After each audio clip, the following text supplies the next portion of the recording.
fights with passion, and he inspires. Are you ready for a war?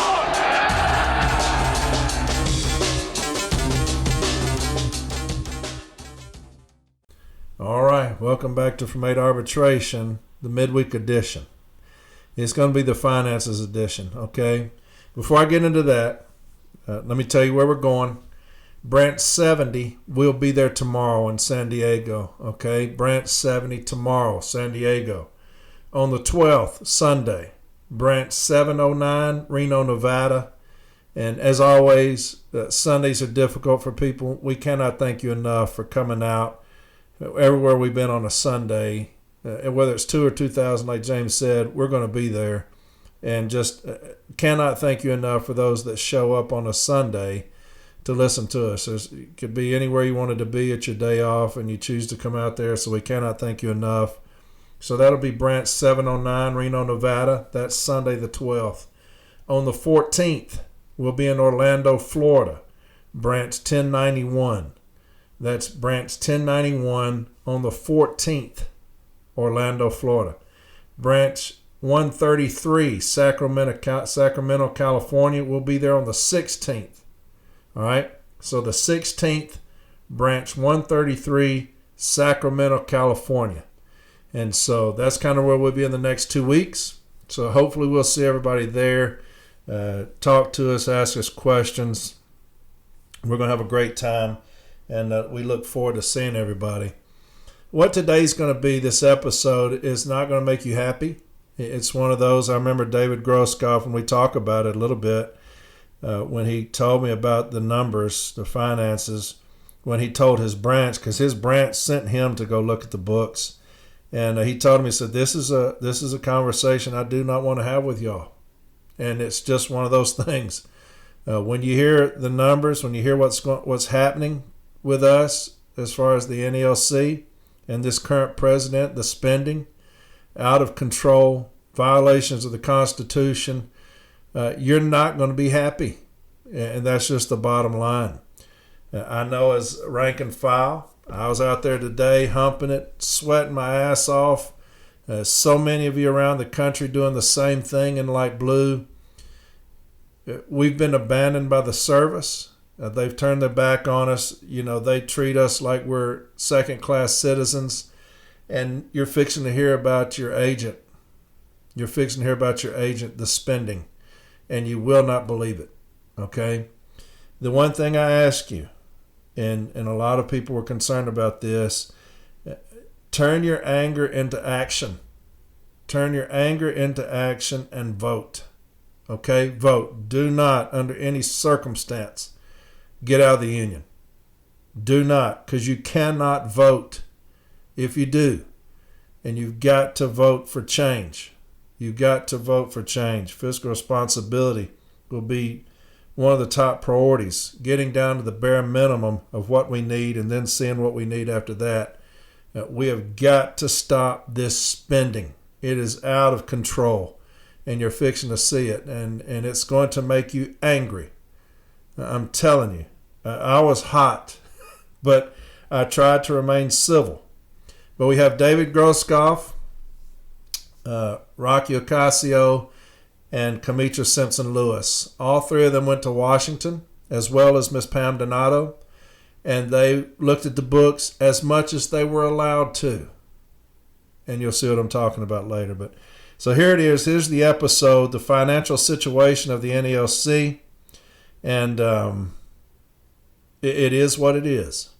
It is what it is. We attempted to get this clown out of there last convention, and we were, NBA's got involved. They wanted this clown in there, and like they say, you get what you vote for. And so we're reaping the whirlwind on that, the repercussions of that, of the business agents stepping up and trying to save this bastard. But you're fixing to hear it firsthand, okay, what they found. And you are not going to be happy. I love you. I love you, light blue, okay? Look, everything's going to be all right. I promise you that. Adults are fixing to take back over this thing and put the city letter carrier first. And we will look back on this as the darkest days of our union under this clown. Okay. I will talk to y'all Monday. We'll be back Monday and cover over some more screenshots. All right. But I love you. I love you. And I think about you every day out there doing this in the heat. I was out there sweating, like I said, thinking about y'all. So many people reaching out with different stories. Had one gentleman said that he had got on in his route, cracked an egg on a manhole cover, did a loop. When he came back, the egg was fried. And that's how serious it is out there. We're going to talk about some of those things Monday. Okay, let me get off here and get on to this. But the financial situation of the NELC, I'll talk to y'all Monday, all right? I love you very much. Bye-bye. All right. So I've got three individuals tonight. I've already talked to y'all a little bit about what was going on. I've got David Groskopf, Kamitra Lewis, and Rocky Ocasio. And all three went to Washington at the same time and looked at the books. And things that they found were alarming. I'm going to let them tell you, but they were alarming and concerning. And as a city letter carrier, when I found out about it, when I was told about it, I was not happy. And I'm sure that that will come out as they begin talking, because every time they talk about it, I get angry about it because of the waste, what I feel like is waste, the excessive spending by somebody who y'all know that I don't care about, and our president, Brian Renfro. I think that I've always said it, that he was born on third and thinks he hit a triple. And I believe that this is a perfect example of somebody who is basically fell into something that he didn't deserve. And the way he's spending our money will probably make everybody pissed off. And so I'm going to let them speak, and then because I'll just keep going on that, but I'll let them speak and tell y'all what they found, and then I'll probably ask a few questions, maybe not. I'm going to try to do my best to keep my mouth shut and let them talk, but I'm not happy. Y'all won't be happy. They're not happy. I remember Dave. Dave's going to talk first. I remember Dave when he told me that he had talked to his branch. It was kind of, I don't know how you'd say it, Dave, but you're kind of like, this is a conversation I don't want to have with y'all. Based off what I found, you're like kind of apologetic that, hey, y'all sent me to Washington to look at the books. You got this standing invitation to do so. And what you found is like, hey, this is not one of those meetings that I want to have with everybody. Very true. Very true. Well, go ahead, brother. I know that you're a big part of it. You go ahead, and then we'll get Miss Rocky and Miss Kim in there as well. But go ahead and kind of tell what happened, what transpired, and how you got up there. All right. Yeah, I'll give you the background, Core. Basically about a little over 2 years ago, I was examining the financial reports in the postal record, and NELC headquarters publishes those financial reports in the postal record twice a year or every 6 months.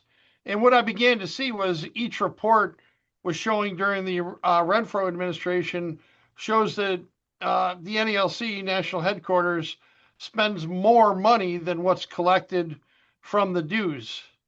And I, obviously found that a little bit concerning, and wanted to dig some more into it. And trustees, they're responsible for an annual audit, and if such audit produces a discrepancy, I would believe that those trustees should be reporting that to the executive council and to the membership. And one main source, obviously, of revenue for the NALC is our membership dues. And the reports show that that money being collected from the membership dues does not cover the overall operating expenses for the NALC.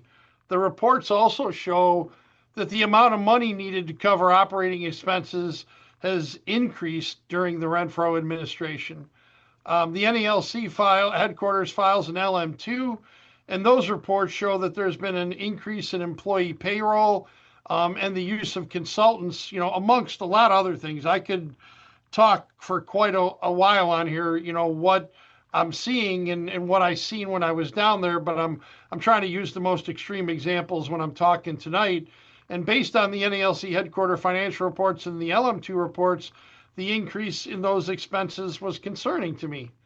So I had started sending some communication with President Renfro since early July of 2024 regarding the NALC's LM2. My first correspondence was sent on July 2nd, 2024, regarding and requesting disbursements and receipts of expenses. On July 16th, 2024, President Renfro responded to this inquiry, stating to contact Secretary Treasurer Nicole Ryan to review those records if I so chose. So, meaning I got a response back that, hey, if you want to see this stuff, come on down here to Washington and we'll show that to you. The second correspondence was sent July 25th, 2025, where I posed multiple questions about what's contained in the LM2 and information about Nowcrest, because at that time, there's kind of was a hiatus about the spending reports for Nowcrest, which were published pretty regularly under President Rolando's administration. President Renfro did respond to me on August 18th, 2025, answering some of my initial questions, but not all of them. So I sent a third communication on August 18th, 2020, or I'm sorry, August 29th, 2025, asking President Renfro to respond to the questions that he failed to answer in the July 25th correspondence. At that point, instead of getting a response back from President Renfro, I received a phone call from Executive Vice President Barner stating that he and Secretary Treasurer Nicole Ryan would schedule a call to explain the outstanding questions that President Renfro's communication failed to address. That call took place on October 30th, 2025. And I was raising concerns and asking for financial and administrative information regarding NALC headquarters expenditures, practices with receipts, and overall cash flow of the NALC. At that point, I worked with Nicole Ryan at the end of December 2025 and Paul Barner to set up several days of a financial review of financial and administrative records. And that review took place with Nicole Ryan and Paul Barner occurring on January 20th, 2026 through January 23rd, 2026 in Nicole Ryan's office at NALC headquarters. And going into this thing, again, I'm the president of a branch. You know, I obviously oversee the financial information for here in Branch 3, so I'm familiar with looking at some of the stuff, but, you know, I'm not a secretary treasurer, you know, I'm not, a financial auditor or anything like that. So I didn't want to go down by myself. I wanted to take some folks with me that did have some specialties in that stuff. And those three ladies happened to be Pam Donato out of NALC Branch 9 in Minneapolis, Minnesota, Kamitra Lewis, President, Branch 132, Dallas, Texas, and Rocky Acacio, who is the Executive Vice President of Branch 70. And like I said, I specifically asked the ladies to come with me because I know they have some expertise in, looking at these types of records. So we all went, down there for basically that time frame, the 20th through the 23rd. We were there for pretty much 8 hours a day, if not a little bit more, reviewing the records that Secretary Treasurer Ryan produced for us to take a look at. And that would, take us into, the concerns, for example, that the four of us were seeing, when we went down there. So that's kind of the general background of how this thing rolled out. All right, so Rocky, you can go ahead and how you got involved, what your thing was, and then we're going to start getting into some details. All right. Okay. All right. Well, as Dave mentioned, I'm from Branch 70 in San Diego, California. Prior to becoming the executive vice president for my branch, I was the secretary treasurer. So I was in charge of producing all the information that would go in the LM2 report. So because I was familiar with the LM2 report, that was one reason why I went. But the reason I, from Branch 70, got involved is because here in Region 1, we did not have a national business agent. Renfro was taking a long time, months and months and months, nearly a year it took for him to appoint a national business agent. So in January, when I went, I was tasked by my branch to find out what is going on at NALC headquarters, that we at Region 1 don't have a seat at the table with the Executive Council and have a national business agent. Also, though, I personally was looking at, just like Dave, the financial reports that get posted in the postal record. You know, because they are posted every February and August, it was concerning to me as a rank and file member to see, especially as the secretary treasurer of my branch, to see that headquarters is basically spending more in, on whatever they were spending the money on over and above what they were taking in dues. You know, I don't know about any of the other branches that all of you represent, but in your branch, you operate on dues money. So you need to be able to make sure that what you take in dues covers the expenses. I know here at Branch 70, we don't have other forms of revenue that we use to get money. We rely on the dues membership, and we responsibly make sure that we do not spend more than we take in. And we make sure we have reserves, because the one thing when I went to secretary treasurer training, they talked about how you need to have an annual budget, how you need to make sure you have enough money on reserves to take care of any expenditures, and how you need to make sure that the dues are at the appropriate rate in order for you to take care of the expenses of your branch. So, on a personal level, as a rank and file member, those financial statements were concerning to me. But as a member in good standing in Region 1, the fact that we did not have a business agent was very troubling, and our members were very upset about that. And that's the reason I got sent to Washington, D.C. All right. And then Kim, obviously, Dave saying that he wanted some experienced individuals. You're a president of a large branch in Dallas. And kind of how did you get roped into it with Dave? Pretty much just like uh, Rocky said, with the of not having a business agent for Region 2. My concern was, after looking at the financial reports that were just as theirs were, I was concerned about why we were spending more money than we were taking in as an art. I also was concerned as to what was the purpose behind it. I wanted to see firsthand how our monies were being spent, and it was alarming when we went there for that visit in January to see the things that we were able to see. One of the things that was really troubling to just looking on the surface presented to us in the postal record, it was a if, like Rocky and Dave both said, that we were spending more money than we were actually taking in.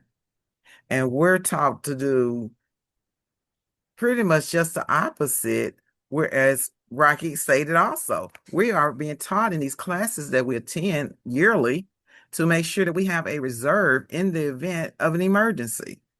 And the way it was looking at the way our monies was being spent as an organization, it appears as if we're not going to be in good position in the event that something does occur and we're going to need our monies, because we all understand and know money's gone. Money spent is money gone, and you can't replace it that way. It's just this: once it's spent, it's gone. And that was concerning and alarming to me. All right. So y'all get down there and y'all are looking at the financials. We're spending more than we're taking in as far as dues. So how do you compensate for that? with a union this large, this many members. We'll get into figures as far as staffers in a second. But so how do you compensate? You got to survive somehow. If you're saying, hey, we're bringing in these dues, we're spending more than we're bringing in, how are we staying afloat? I'll take that one, ladies, if you'd like.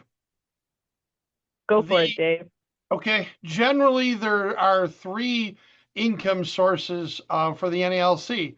The one, obviously, that everybody's familiar with is the member dues. Those are the monies from the active and the retired NALC members across the country, that are paid, directly to headquarters, and then they divvy that up, for the branches cuts and things like that. The second revenue source for the NALC, and specifically the thing that you're talking about, Corey, what is the thing that we're using to make up the shortfall, is what's called our service allowance.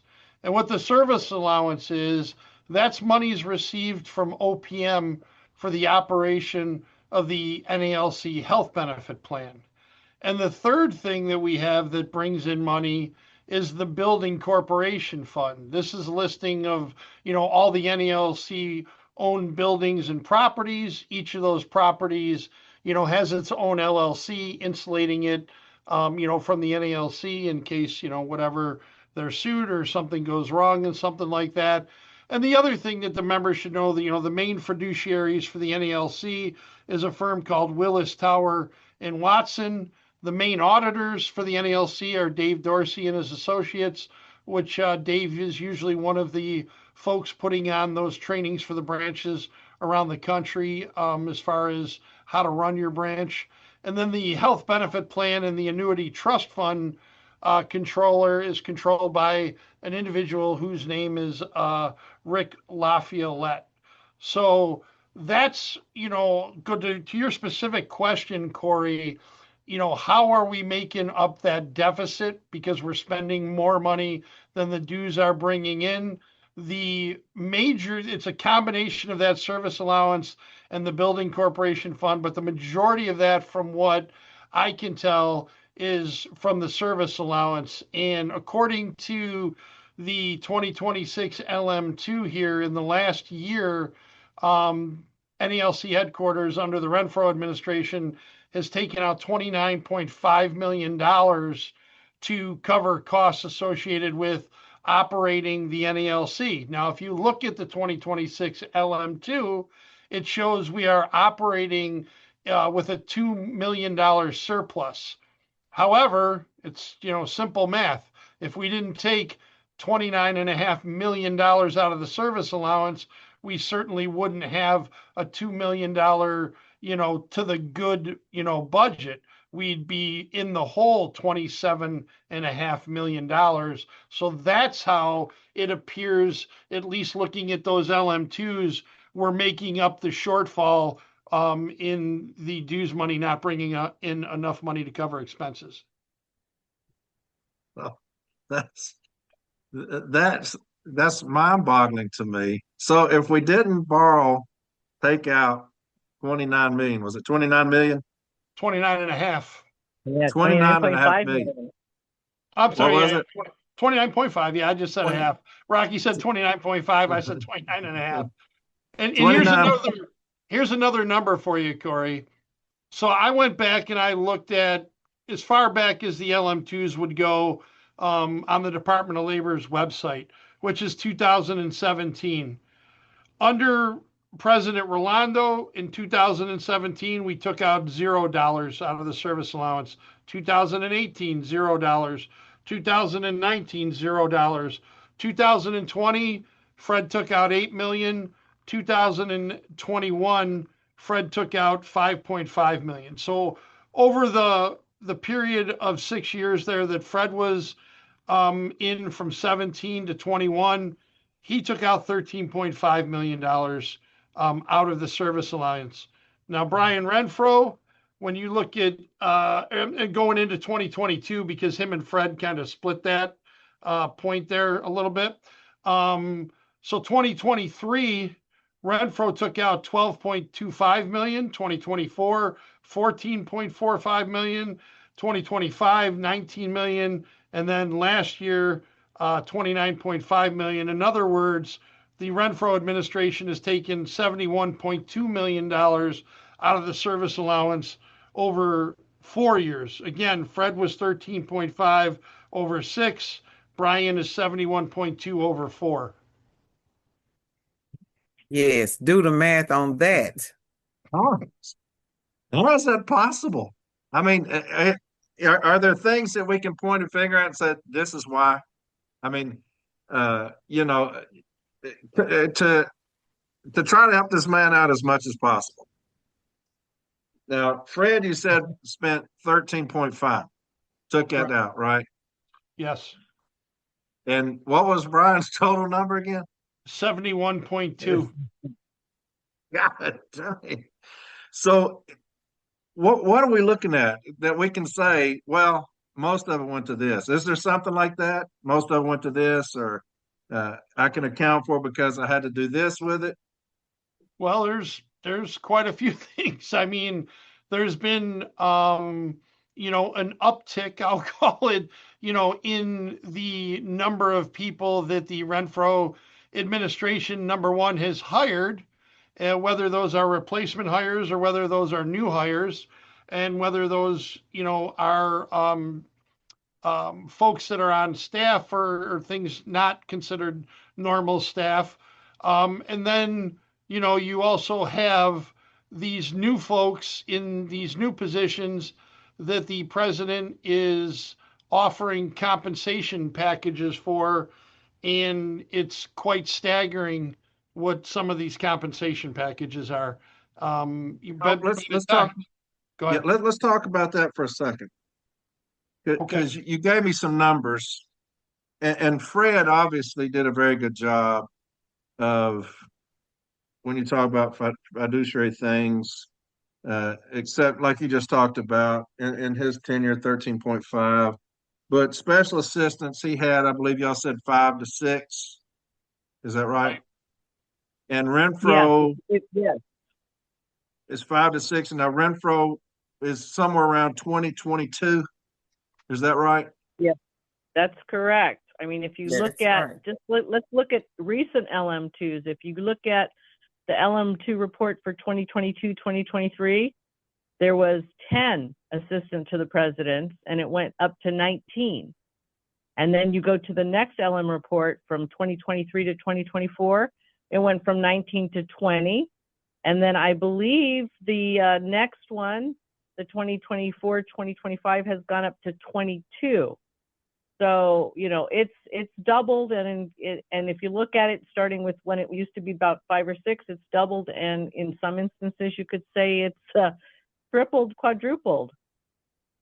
Now, what are we talking about? Who are these people? I don't want names, but just what are the special assistants? What do they do? Well, that's interesting because, like with some of them, if you look at the LM report, what department within the NALC that they work for. And so you can guess that the work is for that particular department. For others, they're just listed as special assistants to the president. So, and there are quite a few that are just for the president. So it's very hard to ascertain exactly what they do because on the LM2, it doesn't say. But the fact remains that there's quite a few new hires within the, headquarters building. And that is possibly where a lot of money can be saved, because that's not only income. You would also save, if you don't need that many, which, somehow Fred was able to manage. And you look at the fact that the grievance procedure has been bogged down. So all of these people haven't helped to, change the backlog. But, when you look at what they get for benefits and then salaries and anything for travel, and then, of course, when they become vested and they're in the retirement system that the NALC offers, that's a lot of money that could be saved, if you use the workforce that you have effectively. Yeah, because my Because thing I know is, here, go ahead. no, I was just saying, at local branch level, there's no branch office that's going to be able to operate top heavy and maintain, any money within the account. You have to operate within your, budget. So, the fact that, you've got that number, how much money he's had to, get from the service allowance in order to stay, to stay in budget, if that's how what you want to call it. Again, any local branch, if they did the same thing and they made themselves so top heavy where there is no money to get, from another source in order to keep that afloat. So how long are we going to be able to sustain him borrowing this money? Not long at all. Not long at all. A decade at best if he keeps up, the current rate. So a decade would be able to survive borrowing this money. And just like I raised hell about Steiner, somebody come out and say, hey, look, we keep saying that we're broke, we're having to borrow money from the government, and we continue to increase the managerial workforce. And I said, hey, start there. Well, basically, we're doing the same thing at the NLC, if I'm hearing you right. It's ironic that you would say that, Corey, because you're absolutely correct. We're doing the same thing that the Postal Service is doing. Yeah. We're having to borrow this money to pay our bills. And just I mean, it's not a loan because it is the NELC's money. Right. But it's money but it will run out. Absolutely. Right. It's being spent frivolously. Yeah. Because when I watched, when I watched them grilling the Steiner, when Rand Paul's like, we're not giving you anymore. You borrowed all you can borrow. Eventually, we're gonna get all we can get. Right? You said about a decade. Yeah, right? I mean, based on what we're aware of, that's what it looks like. And so he's increased staffers. What it looks like, and some people have even said it's an NALC within an NALC that he's created. It's kind of an NALC within the NALC with all these different staffers. Fred had around 5 to 6, and he's got around 20 to 22. And we're having to get all this extra money, and that's still an astronomical number, Dave. When you say 13.5 and we're up into 70 million. Well, let me give you an example, Corey. Okay. How one job has exploded. Okay. And most of us, that know how the NALC works knows that every NALC president has had a chief of staff. And President Renfro is no different. President Renfro has a chief of staff. The issue that you've got here is or at least what it appears to me, the chief of staff doesn't do the chief of staff's job. The chief of staff is doing a lobbyist job, which was her former job for the NALC. And the NALC employs lobbyists, on our staff to do that. So you've got the current chief of staff doing lobbying work that we have lobbyists that we're paying to do. And then because the chief of staff is apparently lobbying, they've created a new position, which is a deputy chief of staff. So now there's two people in the same exact position. And then you throw on top of that, the NALC has hired the former chief of staff. He has a company called E Street Consulting, and the former chief of staff is on our rolls to the tune of $20,000 a month. So you've got three kind of people doing the same job that one person was doing for decades and decades. That's funny. That's not funny, and I'm gonna get on that in just a second.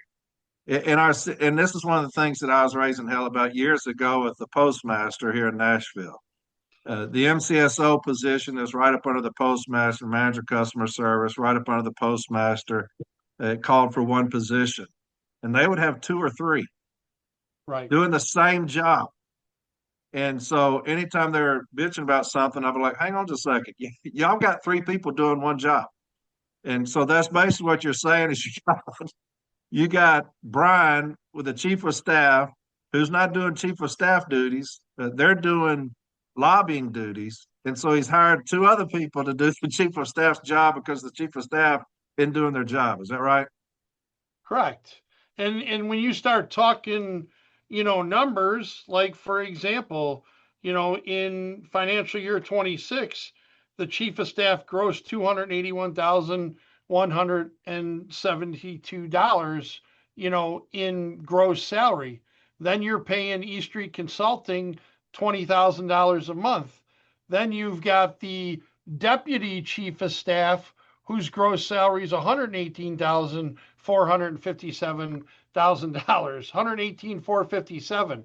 I mean, when Yeah. you start adding this up, the money alone is substantial, and that doesn't include, your benefit package, your health care, your retirement, any of that stuff. Because we've seen some of these folks on social media that like to add in all these extras to make it look like people make a certain amount of money. We're not going to do that to skew the numbers. We're going to talk actual salaries here today. Yeah. I know what you're talking about. But Corey, Yes, that also doesn't take into the fact the expenditures that are associated with the work that they're doing. Yeah. Like Dave said, we're not throwing it all in together, but we are still spending monies for the expenses that they're submitting to NLC. Yeah. And so let's talk about the chief of staff mm-hmm. because y'all threw some numbers out at me. And this is what's going to piss me off, Dave. I'll go ahead and tell you. This is what's going to piss me off. And it's also there's a personal attorney that's been hired Correct. outside of Cohen, Weiss, and Simon, who are our attorneys, who are on retainer. And so he has gone out and hired a personal attorney who is not a labor attorney. Is that right? That is correct. And just so you're aware, that's for a lot of unions, that's a very highly unusual thing to have a lawyer as an employee of, said union or said company. We're usually, like we do with Cohen, Weiss, and Simon, we're contracting that stuff out. But in this case here, we have this personal attorney, and this individual also on the latest LM2 report is the highest paid employee in the NALC. Okay. Now see, there you go. So we have a personal attorney. And I believe this personal attorney, they're not a labor attorney. They're from Mississippi. Is that right? If I remember correctly, or Louisiana? Correct. I believe they're from the South. When we were Yeah. down, me and the three ladies, when we were down there in January, we asked Secretary Treasurer Ryan and Executive Vice President Barner, what exactly does this personal attorney do? And the only thing between the two of them that they could come up with that they were aware of was this individual was the first review on bylaws submitted by branches. Hmm. Okay. And so they're the highest paid person at the NLC Correct. because they're hired by the NLC. They're Correct. they're on the LM2, right? Yep. Which means they're going to get into our retirement system as well, right? Correct. Yeah. And so let's just talk about because here's my thing. I'll just cut to it. And I want to be civil, Dave. And we talked about this a while back. Now, look, all this is coming out now because you have repeatedly attempted to get Renfro to talk to you, Yes. the correspondence, right? Correct. And nothing. Correct. I'll give you a brief synopsis of January of this year, basically up until May.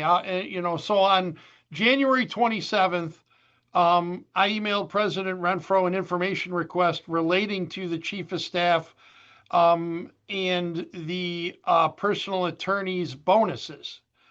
Because what we discovered when we were down there in January on one of the financial reports, we recognized and we noticed the, salary category, and next to the salary category was a bonus category. And it recorded that the chief of staff was getting a $1,150 a week bonus, and that personal attorney was getting a $2,766.40 a week bonus. And that's when I turned to Nicole and Paul and basically said, "What is this?" And they had no idea. Nobody had heard of anybody ever that was employed by the NALC getting a bonus. Yet I was looking at a report and it was shown to Nicole and it was shown to Paul, and they, seen the same thing I seen, and nobody knew why those folks were getting bonuses, number one. And the concerning thing about that is the executive vice president, Paul Barner, is, basically the head of all that stuff.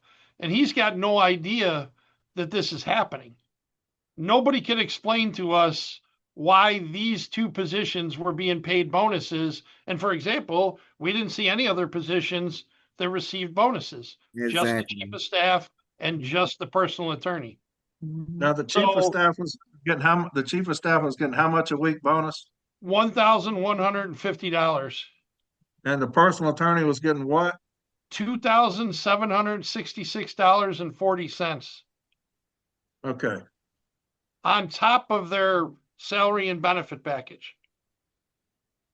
Yeah, on top of their weekly salary. So this is weekly.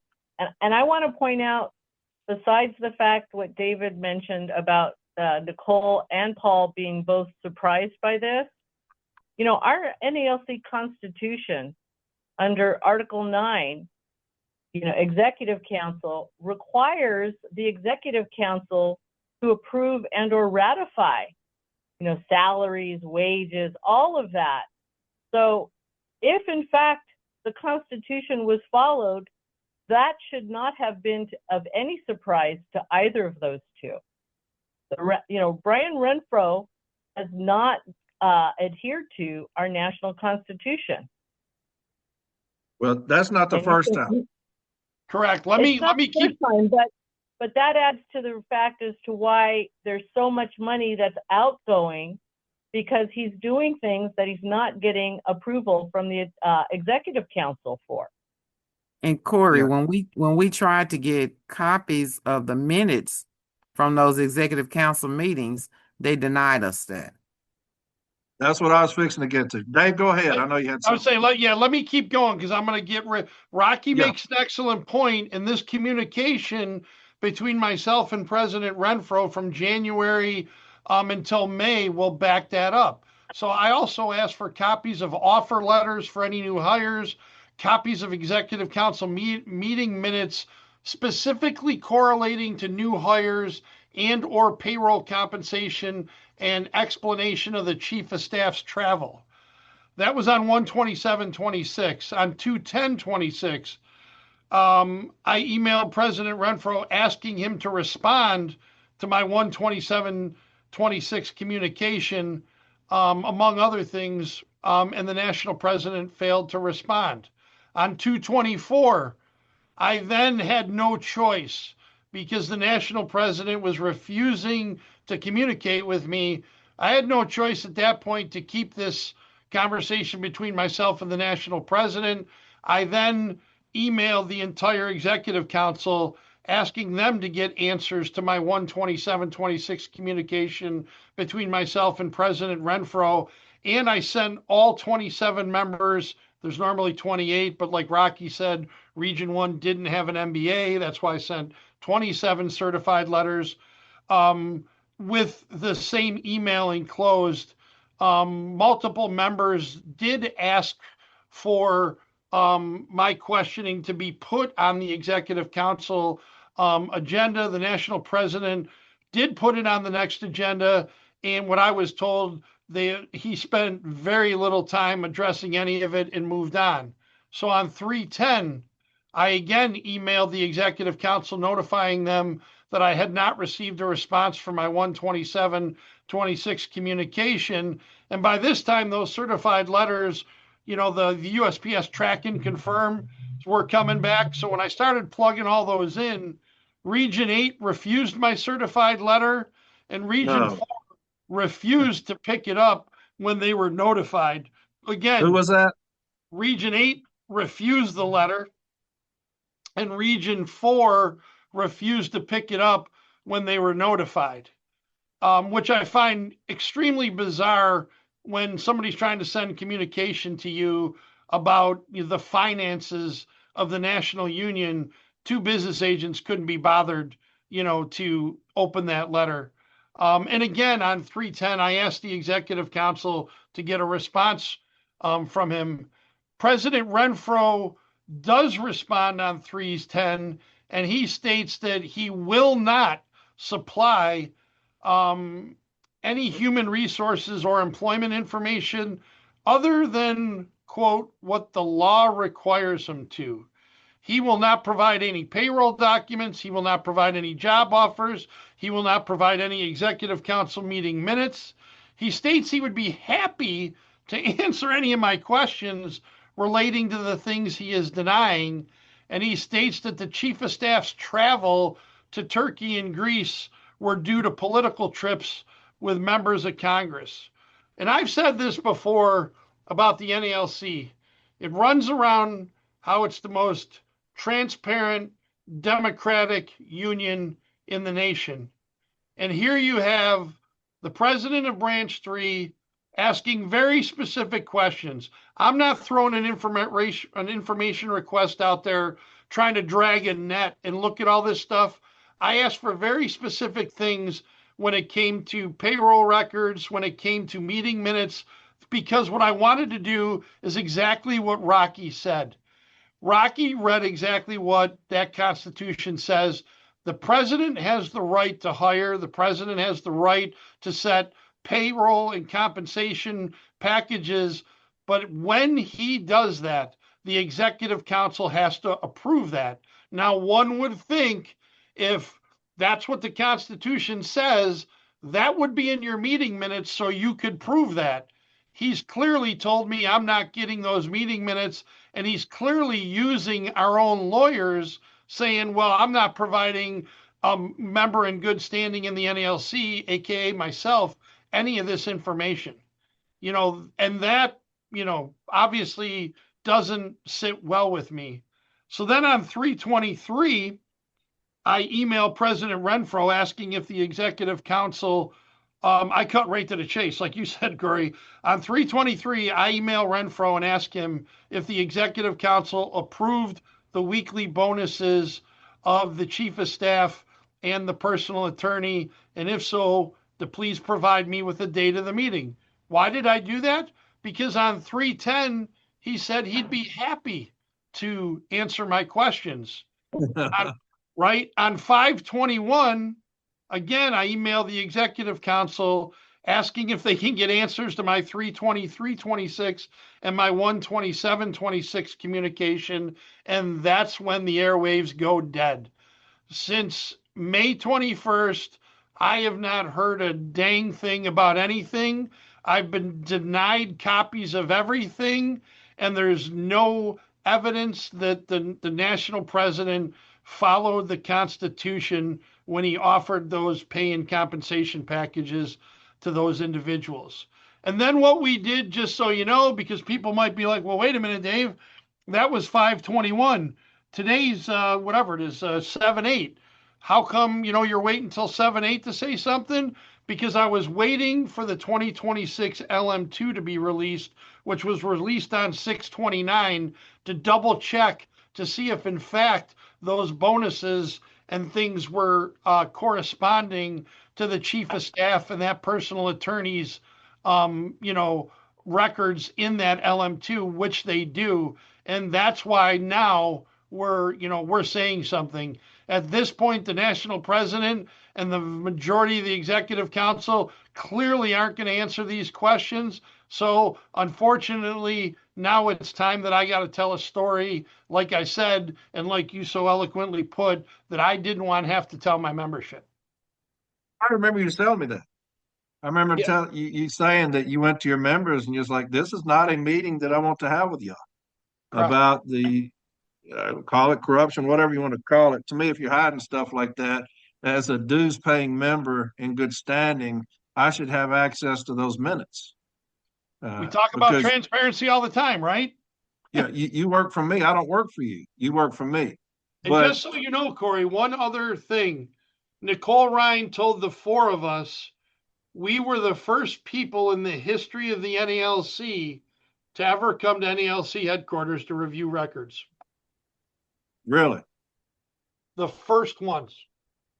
now I'll say this: I jump on Barner all the time, but from what I understood, he was very helpful, and so is Nicole, right? Even They though, were both very helpful. I mean, Nicole knows her stuff backwards and forwards. When we were asking for what we were asking for, she knew exactly where to go and what to get. And, for a lot of you that don't know, Paul Barner's obviously the executive vice president of the union, but Paul runs, the ship behind the scenes with all this stuff to do with the money, with investments, the properties, all these things. If you want to know, what's going on, financially with money, where we're at with properties, what's going on, like they were working when we were there, they were working on remodeling, President Renfro's office. He took us up there. He showed us how that project was going. He explained that entire thing to us. Paul knows, the ins and outs and the nooks and crannies of all this stuff. And yeah. that's why I found it very odd that, he was in shock when he saw these bonuses being handed out because even he wasn't aware of that. Is that possible though? If my job, I got two people whose job is to see these monies and to not know there's something wrong here. There's a leak in the boat. And we got money going out. And I know for a fact I've been in these executive council meetings, none of this has been approved. How is that possible for him to just sneak that under everybody's nose like that? Well, I mean, I got my, you know, I got my ideas. Obviously, I can't prove them, but Right? I'll give you a quick example. And again, what I'm about to say, I don't know if it's true, but for example, Paul Barner's over human resources. He should know everything going on there. But for example, if the national president goes to the actual head of human resources and says, "Don't tell the executive vice president this," guess what happens? And that's Ken Executive, Raker, right? correct. Yeah. Correct. And Then so that's not being told to the executive vice president like it should. And that's why we saw the look of surprise on EVP Barner's face. So if I get it, if as a steward, I get an information request to management, I want these specific things because I'm going to prove what you're doing. I want the minutes Correct. because I'm going to show in these executive council meetings when it was brought up about these people, these extra hires and their wages. I can prove that on what executive, and y'all are denied that, denied other things. I got this pen in the mail the other day and I wore it proudly around my route. It says, "Letter carriers work harder, deserve higher pay." Did anybody else get that pen? We got it. So Yeah. I, I look at this pen. I'm looking at it right here. It says, "Letter carriers work harder, deserve higher pay." And I've got a chief of staff who's getting a $1,150 bonus a week. And I've got a personal attorney who is not a labor attorney, the highest paid individual employee at the NELC, making $2,766 a week in a bonus, right? Yep. I've got a TA, and this is what has pissed me off, Dave, for the longest time, where during the TA, and all of y'all know, all of y'all were against it. We're begging, for more money. Yep. As a city letter carrier craft, we are begging. And I've said on my podcast a million times that they were throwing us scraps. We don't want to be eating scraps. We don't want to be in the soup line. We want to be eating steak because we are the essential worker. We are the ones out there doing the actual work. We're the only ones fucking working. Is the city letter carrier light blue? I've always said the Postal Service has abandoned us. The way they treat us, they say that we're not worth fast food workers' wages. And so the only people we have to turn to is my agent, who turned their back on us and said, no, y'all will continue to eat scraps because it's the best we can do. And then I hear that the president, who shoved that TA down our throats after we voted it down because we didn't have enough, I hear that he is hiring personal attorneys, friends, college roommates, as whatever, making $100,000 a year, and a chief of staff who's not doing the damn job, making $1,150 a week in bonus, and you're going to tell me that you're not going to fight for me when I vote that TA down? That pisses me off.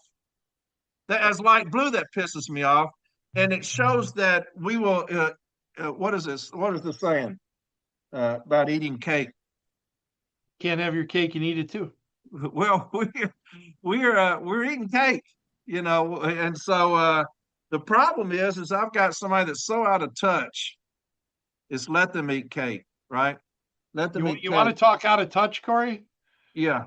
Okay, let's talk out of touch. You just touched on it. In that last TA, we got what? 1.3, 1.4, 1.5. CCA's got 2.3, 2.4, 2.5, right? You're fixing to piss me off again, aren't you? Yeah, pretty much. Okay. So the chief of so for example, the chief of staff, fiscal year 25, $211,505 gross. Fiscal year 26, $281,172 gross.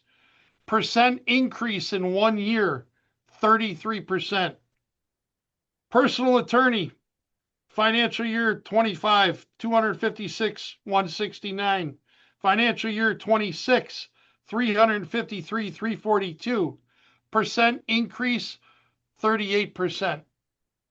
Apparently, if you're on the friends and family plan with the Renfro administration, you get well over a 30% a year increase.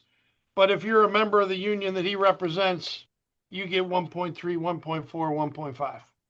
And that's the best they can do. And it pisses me off, Dave, that my people rose up like they did on that TA, demanding better wages.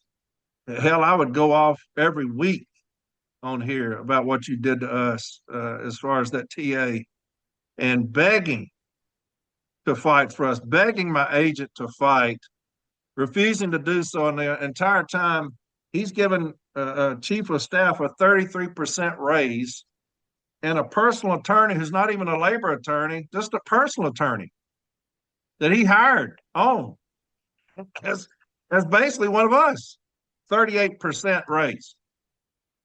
And then he's got this cat down there in Mississippi. What does he do?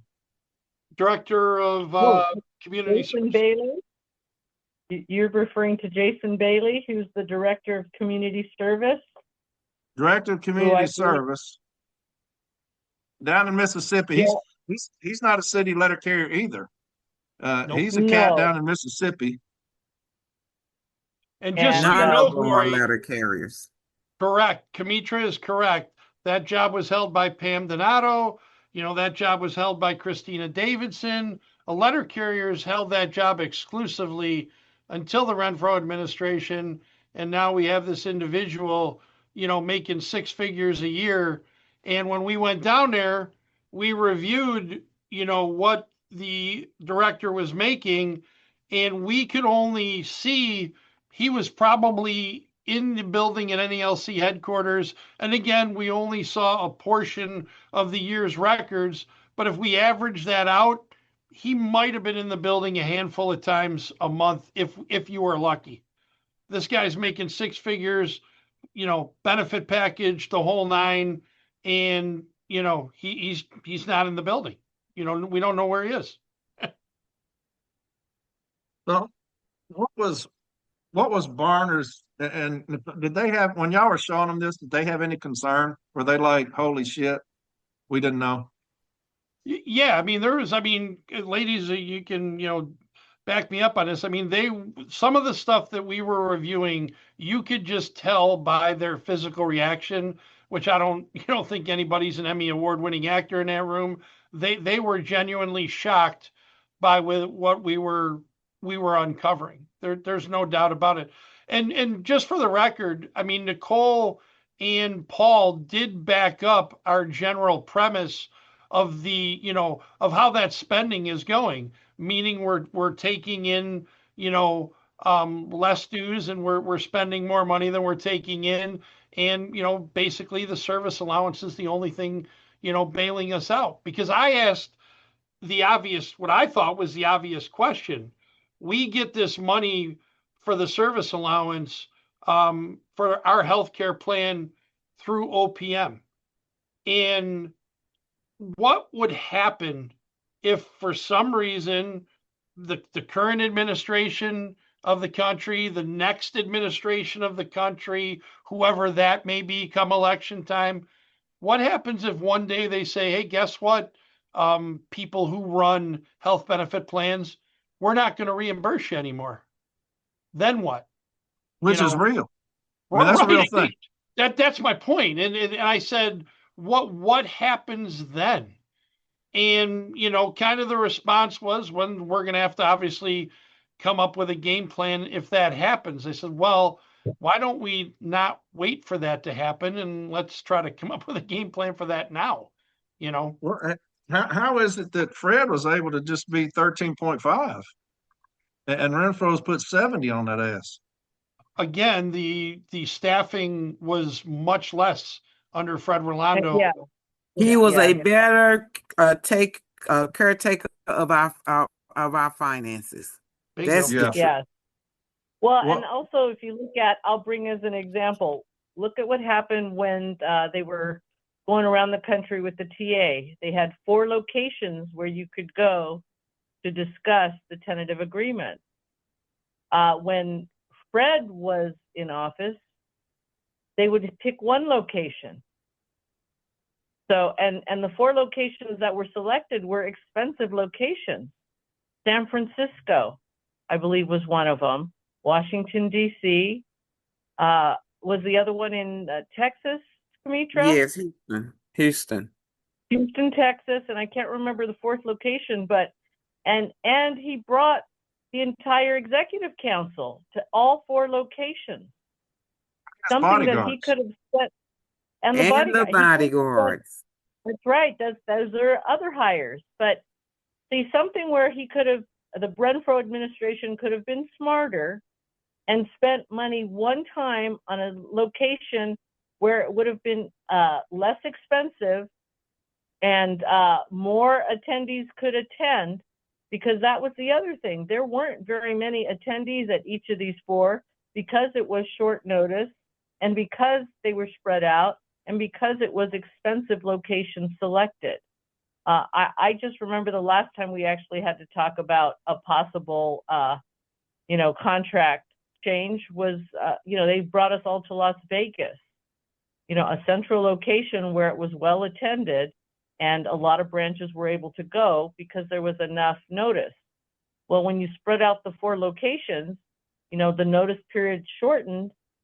It just really made it very difficult, but very expensive, because you had at least 28 people and some staff employees that traveled, to at least 3 of those locations. Because if they're domiciled in Washington, D.C., that didn't cost them anything, but it sure did cost, all the local branches a lot of money to do that. So, I mean, that's one area where they could have saved money, and worked a little smarter with our dues. But they chose not to. The Renfro administration chose not to do that. And like I said, I venture to guess, I don't have the numbers because I didn't attend the other 3 locations, but if you were to add up how many people attended all 4 compared to when you put it in a central location, you didn't get near the attendance because of the fact it was done the way it was done.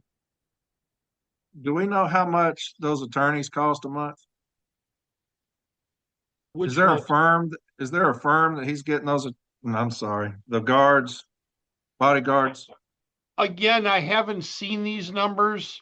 What I've been told is two of those bodyguards cost the NALC approximately $10,000 to $11,000 a month, is what I've been told.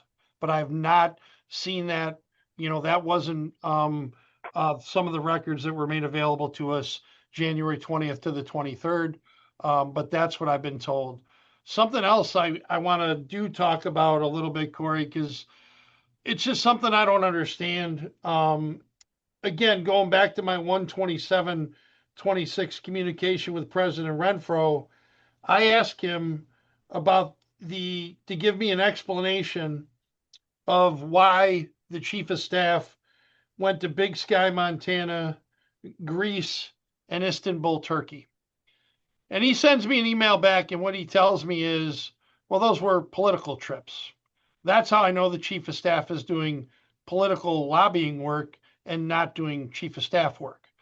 Right. And this is something that I can't wrap my head around. And again, maybe I'm naive. I don't know. But Dave Groskopf lobbies Congress. I've never lobbied Congress anywhere other than the seat in my office at 4845 Union Road in Cheektowaga, New York, or my annual lobbying trip to Washington, D.C. And we seen invoices and receipts for the chief of staff, like I said, going to Greece, going to Istanbul, Turkey, going to Big Sky, Montana. And Brian responded to me and said those were political trips. And I said, great. For what? Never got a response. Because here's where I'm going with the whole thing. You live and work in Washington, D.C. If you want to talk to somebody, you walk right across the freaking street. And they're all right there. Okay? There's whatever, the Republican Social Club, the Democratic Social Club, their leadership PACs. Everything is located in Washington, D.C. Why do I got to go to Big Sky, Montana to talk to the chairman of some subcommittee when he's right across the street? What the frick do I got to fly halfway around the world to go to Istanbul, friggin' Turkey to talk to somebody? What do you think we're turkeys? My point is, why do we have to do that? I don't know I never been to Istanbul, Turkey. I never been to Greece, but I can't imagine a couple plane tickets over there is cheap, let alone hotel and expenses and everything else.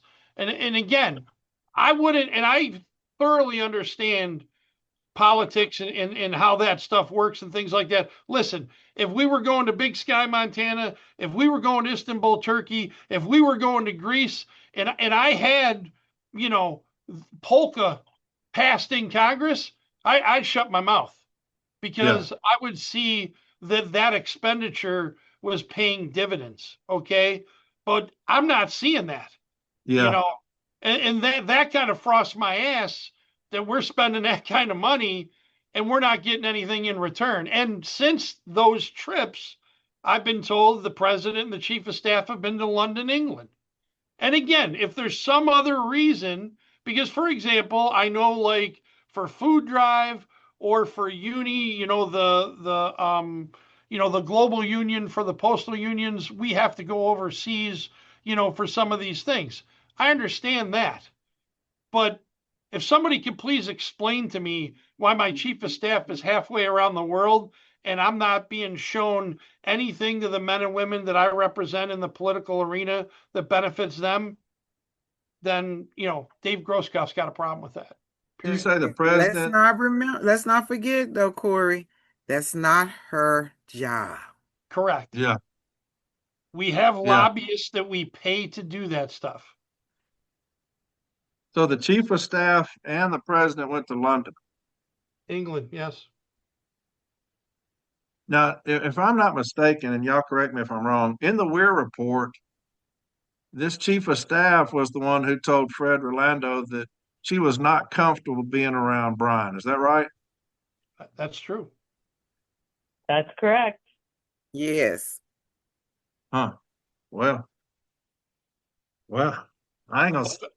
Apparently, um, according to the 2026 LM2, for the mere cost of a total compensation package of $337,273, we're now comfortable. That'll make you comfortable real quick, won't it? Apparently. It'll change your mind real quick. You give me $1,100 a week bonus, I'll get comfortable to a lot of shit. But what job have you ever heard of that gives that type of bonus? For what reason? Yeah. Well, it's the chief of staff. It- There's been chief of staffs in the past. Correct. What sets this one apart? But yeah. Anyway, She doesn't feel all right. comfortable with Brian. Yeah. Well, this is something I know I've been wanting to talk about for a long time. Just been waiting on that, like you said, Dave, that LM2 to come out so that you could verify and double check. I know that y'all went up there, and it's been a great deal of time looking through what you could look through. Talked with a lot of people. Has any of the business agents reached out to y'all since and said, "Hey, we had no idea, man. We would have held that son of a bitch accountable." Has anybody reached out since then? Nobody's reached out per se, but for example, when we were there, I was questioning the people in the building. I asked, Nicole Ryan, I asked, Paul Barner, I asked James Henry, I asked, Chris Jackson, I asked Mac Julian, who's the assistant secretary treasurer. Has any of this stuff ever been run by you guys in an executive council? And everybody I talked to at headquarters said, no, absolutely not. Yeah. So that would show you why you didn't get the minutes right there. Correct. Yeah. So, well, y'all got anything else y'all want to say? I mean, anything else y'all want to cover? Because that's pissed me off. And so, I know the carriers are going to be pissed off.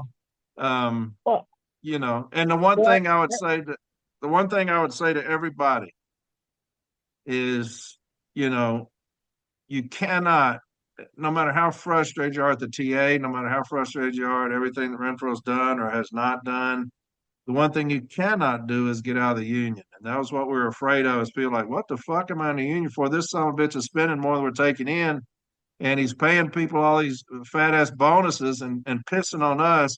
If you get out of the union, you cannot vote. We've got to vote this out. If you get out of the union, you have no voice. And so that's one thing I would implore everybody, is to make sure, hey, get angry with your vote, So go ahead, Rocky. You were going to say something? Oh, I was just going to say, as you've got the right point as far as we've got to vote, because we've got to put a stop to all of this. We love this union, and we want to make sure this union stands strong and represents its members. And so we've got to put a stop to all this unnecessary spending. We've got to put a stop to, the spending that could be done better. Like as we've talked about, the over hiring at headquarters. The compensation packages are outrageous. The way they put out information, and the other thing with the legislative. I also am, like Dave, I'm active in the legislative arena because I'm a legislative liaison. And I represent the district that has Sarah Jacobs, who's a great supporter of the post office. But, the money could be better spent with making sure that all the locals get involved in lobbying their own congressional leaders. Because here's the thing, because like Dave mentioned, all anyone at headquarters has to do is go across the street. Imagine what kind of power we would have legislatively if every congressional leader, right, every congressman and woman knew personally or was lobbied personally by their local NALC branch presidents or members. Yeah. That would be how many people, that would be. So when every member of Congress did go in whatever Senate hearing they're having or, committee hearing they're having, and the NALC president walks in, the NALC president walks in with a lot of power because all of them already know their actual constituents are concerned and have been talking to them, as opposed to the way they do it now. They do it from the top down. Well, our NALC president can walk in and say he's got this many members, but we all know our members of Congress listen to their constituents. He is not their constituent. He's our national president, but he's not their constituent. He's a constituent for for one place, but not for all 50 states and territories that are represented by Congress. So that's another place where they could actually spend the money wisely and get more bang for the buck. And they don't do that. And Dave is absolutely right in the fact that, when he talks to who he needs to talk to, and I know people, hear this, but the SNDCs, Dave was able to rally his local congressional leaders and stop that, put a stop to that, and keep service within the community where it is. And, that is so important. We need to make sure that, our members understand that the service to their customers is so important, because as a public service, we need to make sure we provide the type of service that customers remember and enjoy, so that they stick up for us when all this nonsense comes about as to, privatization or, the loss of funds, with the Postal Service. If we do our job on the, as a grassroots effort in every single, state, every single city, we have a lot of power. And, it's not being utilized properly, because up at the top, the Renfro administration wants to spend the money on themselves. And, and that is wrong.